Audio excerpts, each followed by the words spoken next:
And it was all nearly lost at one time.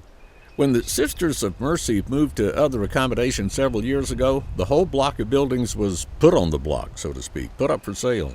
And there were all sorts of rumors what might happen to it, all the way to tearing it down and making a parking lot out of it. Yes, or a gas station or what. I'm not really completely sure what the intentions were, but yes, there was a group of people who fought very hard to save this complex of buildings. Long story short, they were successful. The buildings have been saved. And inside the buildings is the Southern Cultural Heritage Center, where performances and art shows and open-air concerts and lessons of all sorts go on all the time. That's the one part of our mission, is to be a cultural center offering events. And then the second part of our mission is to preserve the historic foundation of these buildings. The Sisters of Mercy came to Vicksburg just before the Civil War and purchased the Cobb House as their headquarters. It was built in the 1840s. They taught school downstairs and lived upstairs.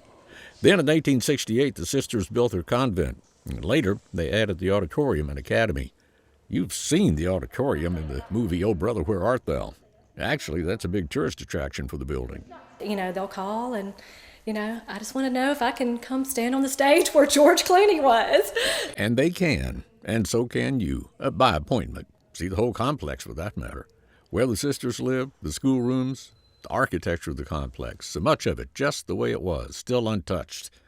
To see it all is interesting to me, and a little spooky perhaps. We'll be walking through somewhere and a door will just open for us. Well, if there are ghosts there, they're mannered and polite, and because of the dedication of a group of people who wouldn't let it go, the spirits and the whole complex still there in Vicksburg.